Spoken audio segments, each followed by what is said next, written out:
silaturahim sama bekas bos saya, sekarang masih bos saya. Ini silaturahmi karena Pak Jokowi kan bosnya saya sama ibu silaturahmi, mohon maaf lahir dan batin.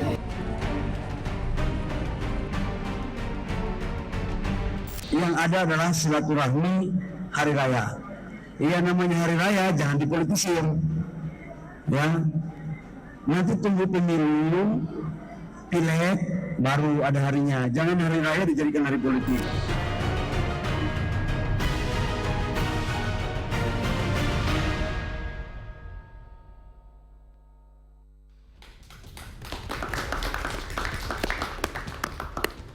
Terima kasih Anda masih bersama kami di Political Show. Kita akan masuk lebih dalam lagi soal pernyataan dua menterinya Pak Prabowo yang masih menganggap Pak Jokowi sebagai bosnya. Itu ada pernyataan dari Menteri Kesehatan dan juga Menteri KKP. Tadi sudah kita dengarkan ya. Saya mau ke Bang Freddy. Bang Freddy, jadi Menteri Kesehatan dan juga Menteri KKP masih menganggap Pak Jokowi itu sebagai bosnya.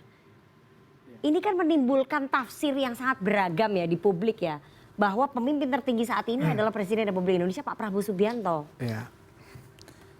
Kalau saya memaknai itu seperti gini, kami ini sama-sama orang Medan ya. Di sana semua ketua. Jadi saya juga sama bos saya 15 tahun lalu masih saya panggil bos sampai sekarang. Artinya itu bahasa pergaulan, bahasa kekeluargaan, bahasa persahabatan.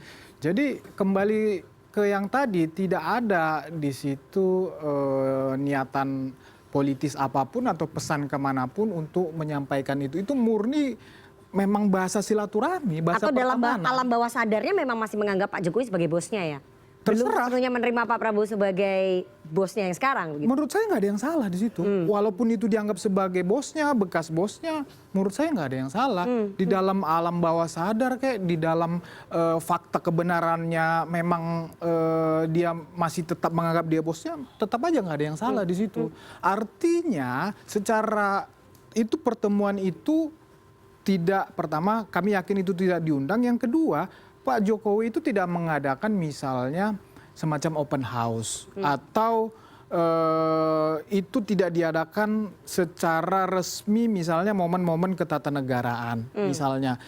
Nah, ketika misalnya itu ada momen ketatanegaraan, momen resmi disampaikan seperti itu, oke, mungkin persepsi publik bisa memahami bahwa ada yang salah di situ, ada masalah etika di situ, ada masalah etika ketatanegaraan. Tapi ketika itu pertemuan itu spontan, ya, silaturahmi lebaran, penyebutan istilah bos, bapak saya, orang tua saya, menurut saya pengertiannya sama. Nah, itu kan dari sudut pandang Anda ya. Tapi kalau di publik sebagai mereka adalah pejabat publik yang tentu saja masyarakat itu akan mempertanyakan begitu kan, harusnya lebih berhati-hati lagi. Iya. Justru itu.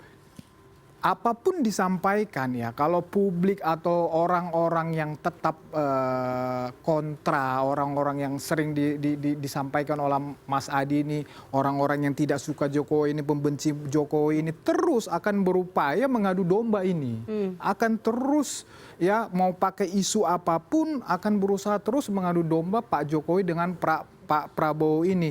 Karena mereka memang tidak senang kalau Pak Jokowi ini terus berhubungan baik dengan Pak Prabowo. Pakai isu apapun, pasti akan orang-orang itu akan seperti itu terus. Percaya deh sama saya. Sampai pemerintahan ini selesai, pasti akan begitu terus ini orang-orang itu. Jadi mau kita sampaikan apa kepada orang-orang ini? Tidak akan berubah ini orang-orang. Baik. Bang Daniel, Pak Prabowo merasa risih nggak ketika anak buahnya yang sekarang itu masih menganggap Pak Jokowi sebagai bosnya?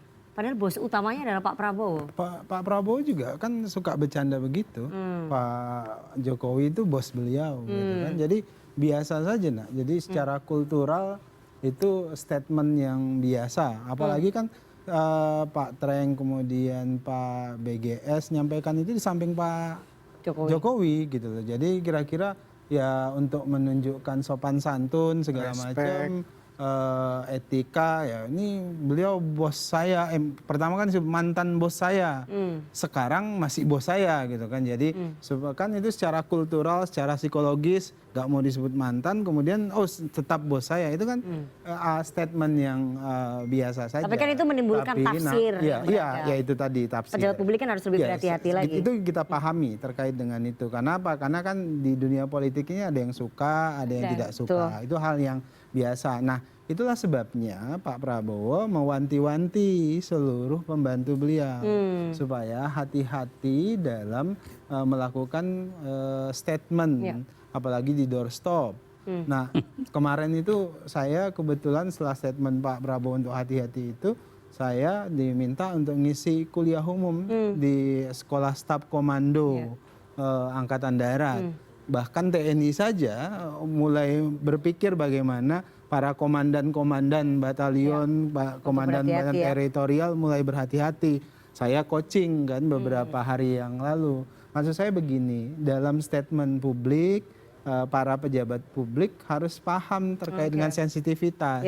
Sensitivitas itu tadi yang disebutkan oleh Mas Adi, itu terkait dengan teks dan konteks. Gitu. Nah, kenapa? Karena setiap teks pasti ada konteks. Jadi jangan sampai kemudian memproduksi narasi narasi atau teks itu yang kemudian kita tidak melihat konteks yang sedang berkembang pada saat itu. Nah, jadi kalau ada yang harus kita koreksi, saya mengamplifikasi pesan Pak Prabowo, hati-hati dalam menyampaikan pesan dan statement di ruang publik.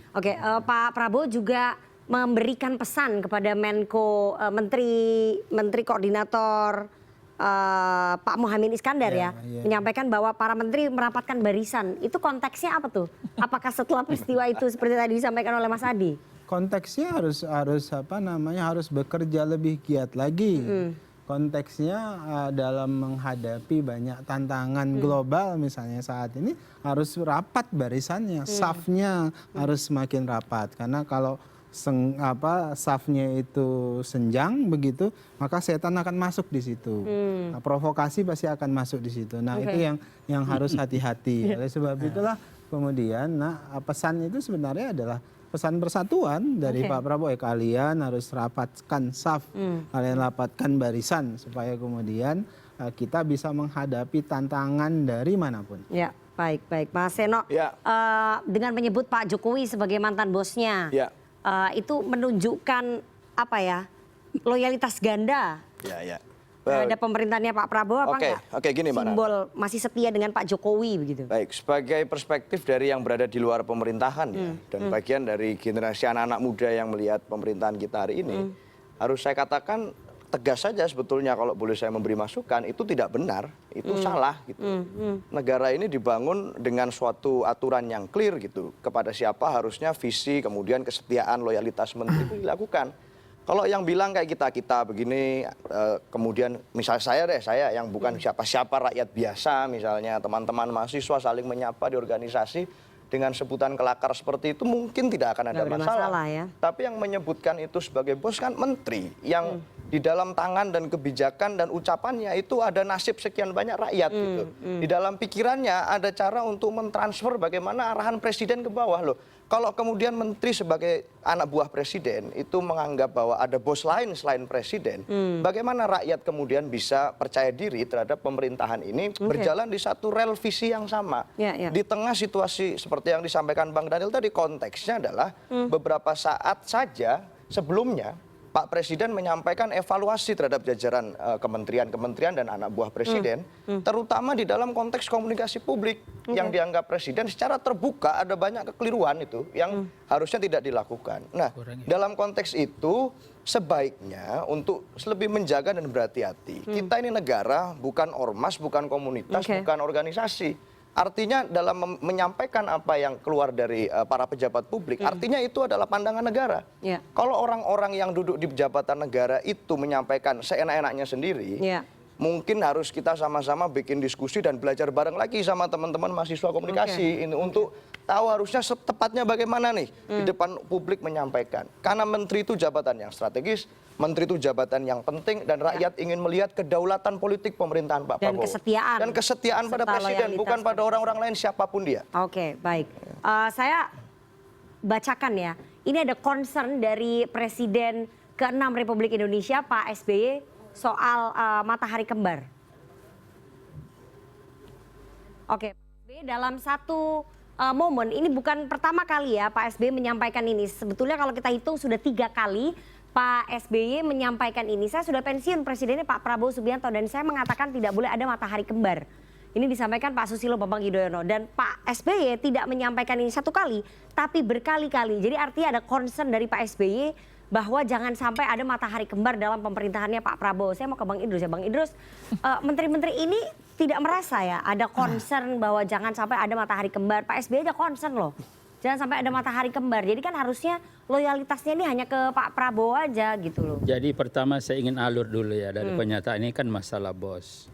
Jadi kalau Mas Treng tadi itu mengatakan mantan bos. Ya, jadi lalu kemudian dibilang bos. Artinya dia ingin mengatakan bahwa mantan presiden saya. Lalu kata bos yang kedua itu terkait dengan status lain. Apa? Bukan status formal sebagai presiden. Bisa saja itu tadi karena penghargaan, ada status sosial, ada apa dan lain-lain sebagainya. Nah itulah namanya jadi ada pergaulan sehari-hari dan menyebut bos itu sebagai sebuah penghormatan. Dan penghormatan karena ada status yang berbeda dan ini sudah berubah. Dan oleh karena itu saya punya keyakinan Mas Treng itu secara spontan yang menyampaikan. Dan saya tadi saya konfirmasi, ya benar Bang, yang salah itu kalau saya katakan ini adalah presiden saya. Itu yang salah, itu bukan lagi masalah Mas Seno tadi, itu bukan masalah etika. Dalam kamus besar bahasa Indonesia, bos itu sama dengan atasan. Jadi sebenarnya kalau kita ingin pemimpin, melihat itu sama sinonimnya Bang.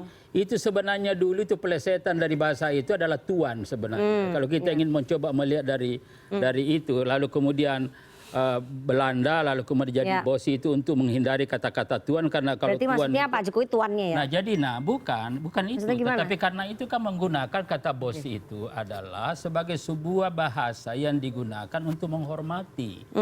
Ya dan itu kalau sebagai sebuah penghormatan, saya juga kadang-kadang yang mengatakan ini bos saya, lalu bayar bos.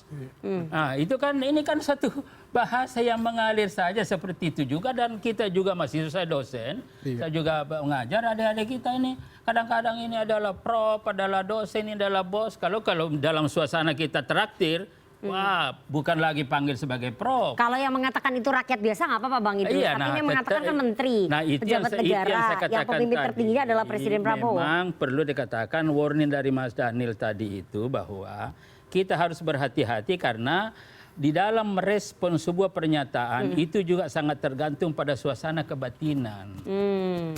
Gitu loh, kalau lagi senang itu pasti husnuzon. Kalau suasana kebatinannya lagi ini misalkan itu pasti suudzon. Dan ini punya implikasi di dalam komunikasi-komunikasi yang ada, di dalam penafsiran yang ada. Belum lagi kalau kita lihat dalam perspektif politik praktis. Ketika ada kepentingannya dia positif. Ya. Tetapi ketika kepentingannya terganggu itu negatif. Nah inilah sebenarnya yang perlu kita bangun ke depan Mbak Nanaya. Jadi ini ada suatu suatu tradisi di dalam merespon sesuatu ya tidak hanya tergantung pada suasana kebatinan, tetapi itulah saya setuju kalau ini adalah akal sehat yang kita kedepankan. Jadi rasional. Ini juga nanti saya kira Mas Adi, kalau kita mencoba melihat situasi masyarakat kita sekarang ini memang agak susah antara rasionalitas politik dan psikososial politik. Nah lebih banyak kita mengedepankan psikososial politik karena itu rasa suasana kepentingan dan lain-lain sebagainya. Tetapi memang juga perlu, saya dukung warningnya Mas Dani. Harus lebih hati-hati. Lebih berhati-hati karena pernyataan yang kita buat tidak bisa lepas daripada posisi kita. Ya. Kalau memang posisinya menteri itu juga yang ada di pikiran orang, wah dia menteri. Meskipun misalkan canda dan lain-lain sebagainya, itulah salah satu resiko ya daripada posisi kita. Nah kalau ada orang berbuat di luar posisi yang itu namanya overacting. Nah jangan sampai kita overacting dalam dunia politik praktis juga. Ini juga akan membawa akibat yang sangat luar biasa dan itu akan semakin mengganggu kohesivitas sosial dalam kehidupan. Bang Idrus, tapi Golkar nggak merasa ya bahwa memang publik ini khawatir ada matahari kembar? Jadi begini, tadi sudah dikatakan Mas Seno juga secara de jure, secara faktual, itu Pak Prabowo ini adalah presiden. Ya. Dan bahkan lebih baru lagi, karena itu otentik presiden adalah Prabowo. Dan bahkan pernyataan Prabowo juga segera setelah dilantik kan sudah jelas Oke. bahwa saya akan memimpin bangsa ini dengan diri saya sendiri. Jadi pernyataan matahari kembar itu nggak berdasar. Jadi tidak berdasar sebenarnya, sebab kita juga di dalam politik praktis ya, saya wakil ketua Partai Golkar, kita paham bahwa yang berkuasa ya adalah Pak Prabowo, kemudian politik formal, kemudian ketua umum partai Pak Jokowi adalah mantan presiden misalkan, lalu kemudian kita bahas, lalu kemudian ada pertemuan, lalu kita bahwa ini adalah punya kekuasaan, punya ini. Nah, saya setuju lagi Mas Seno, nanti akan kita lihat ke depan. Jadi begini Mbak Bana, saya ingin katakan begini. Sebenarnya akan kita lihat nanti tentang keragaman atau apa, itu jangan lihat dalam perspektif fisik, tapi lihat pada visi. Jadi menteri-menteri ini nanti loyalnya kemana, lihat pada visinya dong. Jangan karena ke Pak Jokowi, nah maaf aja kalau saya ini mungkin agak dikit. Jadi bersama tidak berarti sama. Berkomunikasi tidak berarti setuju. Saya komunikasi dengan Mas Hadi, telepon tidak berarti saya setuju. Baik. Jadi sama dengan saya sama-sama Mas Daniel tidak berarti saya sama. Saya kira itulah poinnya begitu. Jadi saya kira kita punya keyakinan bahwa masyarakat juga ini paham betul bahwa ini tidak ada matahari kembar. Baik. Itu aja. Baik, Mas Adi, kekhawatirannya Pak SBY ya bahwa jangan sampai ada matahari kembar itu kan disampaikan berulang kali ya, dan ya kemudian muncul peristiwa ini bahwa seolah ada matahari kembar. Ya kalau Pak SBY itu diposisikan sebagai pengamat pasti akan dituduh sebagai orang yang juga akan membentur-benturkan Solo dengan istana. Kan itu yang muncul narasi. Saya kira orang sekelas Pak SBY dan Pak Mardhani Alisera ini bukan kaleng-kaleng Rifana. Tahu betul bagaimana denyut nadi kekuasaan hari ini. Jadi itulah yang saya sebutkan, statement-statement elit itu terukur kok. Tidak mungkin lahir dalam ruang hampa. Serapi apapun statement-statement narasi yang muncul ini hanya sebatas silaturahmi, bulan Ramadan dan seterusnya. Tapi kan kita tidak bisa menghentikan perdebatan soal seakan-akan soal potensi adanya matahari kembar. Begini jalan ceritanya. Dulu banyak sekali orang tidak terima dan bahkan marah ketika Jokowi itu disebut sebagai petugas partai oleh PDIP. Sorry to say, yang mendukung dan yang tidak mendukung saat itu ke Pak Jokowi tidak setuju kalau Jokowi diidentifikasi, diintervensi dan diatur-atur. Bahkan oleh partainya sekalipun. Sejak bareng dari Solo, Jakarta. Per hari ini publik juga hanya ingin melihat Presiden Republik Indonesia namanya Prabowo Subianto, tidak boleh ada orang, partai politik, kekuatan manapun yang mencoba untuk mengatur-atur dan mengintervensi itu. Itu suasana publik, Rifana. Makanya saya gagal. Kok istana diam saja? Yang ngomong bos-bos ini mestinya ditegur dong. Ini mendidih suasana hati rakyat ini. Itulah yang saya kira yang kan tidak mau di situ. Aktivis partai, Petugas partai. Ternyata nggak terbukti kan. Betul. Apalagi Pak Prabowo. Kira-kira begitu. Komandan. Nah, itulah yang sebenarnya dia pasti akan bertindak yang atas ingin pikiran dibersihkan. dia. Iya, Jadi nggak usah khawatir kalau itu. Memimpin itu pertama. dirinya sendiri yang asli. Pak Prabowo itu Betul. komandan. Kita Itulah yang pelajari disebutkan dong. di Aslinya awal. Pak Prabowo Ini kan gimana? yang di luaran aja yang panas Rifana. Karena saya kesan mau itu nambahin. cukup kuat. Makanya kalau ada menteri yang bilang bos-bos yang lain di luar presiden, wah ini offside ini. Mesti ditelepon satu persatu ini kan. Minimal tidak Tapi diulang pasti udah lagi. dapat teguran. Nah, itu yang pertama. Aja ke publik. Itu yang pertama ditegur, Rifana. kan? Saya 7 Mas tahun, Mardhani pasti udah saya ditegur 7 dong. tahun sebagai juru bicara Pak Prabowo, baik pribadi kemudian jabatan-jabatan politik beliau. Pak Prabowo itu tidak bisa diintervensi siapapun. Kalau Anda berusaha intervensi beliau, maka Anda akan jadi musuh beliau pertama. Jadi saya mau sampaikan kepada publik, kalau kemudian terus dikembangkan Pak Prabowo ini diintervensi, ada matahari kembar, saya yakinkan itu nggak akan terjadi.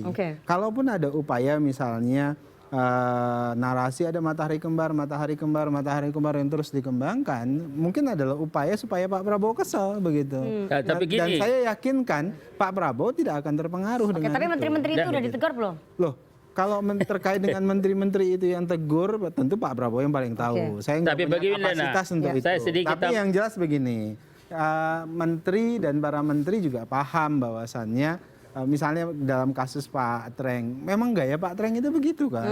Artinya tidak ada maksud kemudian menempatkan beliau punya 2 bos. Iya. Tapi memang gaya komunikasi beliau yang memang terbiasa dengan bercanda begitu itu kemudian muncul sebagai bentuk penghormatan. Jadi kemudian ya itulah yang kemudian dimanfaatkan oleh mereka yang tidak suka sebagai batu untuk melempari para menteri yang ngomong tidak tepat tadi. Dan dikit-dikit ini, jadi saya katakan gini, jadi memang yang kita pahami ya, saya ada 2 tahun saya di situ di Koalisi Merah Putih dulu, bahwa itu tidak intervensi, tidak berarti anti kritik.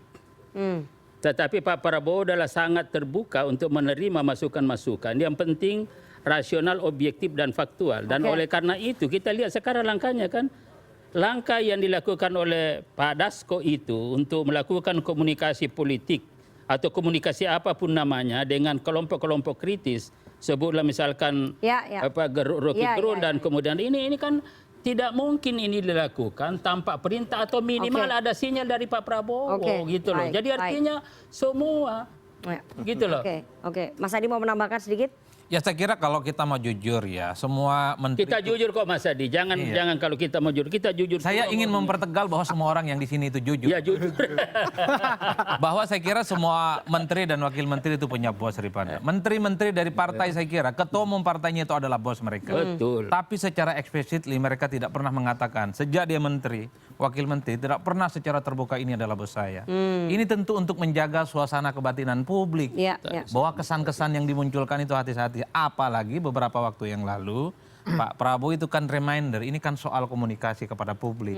Ini mungkin bahasa informal, bahasa persahabatan, bahasa penghormatan, ada orang tua, ada orang spesial yang telah membuat dirinya untuk menjadi orang penting saat ini. Tapi kalau menjabat publik, Rifana, omongan, statement-statement politiknya itu pasti menjadi barang publik. Jadi orang seperti Bang Dhanil mau sedang olahraga, mau sedang bicara pasti akan menjadi pergunjingan. Disitulah yang saya sebutkan, hati-hati. Wajar kalau kemudian Pak Prabowo menunjuk jubir yang baru karena PCO mengkhawatirkan. Jangan sampai nunjuk jubir yang baru karena komunikasi menteri yang lain itu tidak benar. Ini sebenarnya untuk mengorkestrasi supaya sesuatu yang sifatnya prinsip menjadi penting itu tersampaikan dengan baik yang sebenarnya. Bahkan kalau saya melihat kayak Bang Dhanil, ini kan paling Pak Prabowo. Artinya Pak Prabowo ini nggak ngomong sekalipun, Bang Dhanil sudah tahu. Sudah paham lah ya satu chemistry. Bahkan gitu saya ya. juga hakul yakin apa yang terjadi dengan bos-bos sebutan itu, Bang Dhanil juga tahu.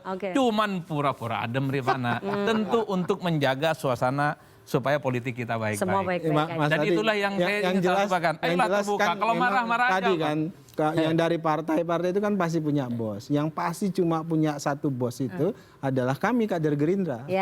Bos kami cuma satu, Presiden Prabowo Subianto. Setelah ini bagaimana tanggapan dari mahasiswa terkait dengan soannya menteri-menteri Pak Prabowo ke Pak Jokowi? Apakah ada matahari kembar? Apakah mereka melihat itu juga? Tapi kita harus jeda terlebih dahulu. Jangan kemana-mana, bersama kami di Political Show.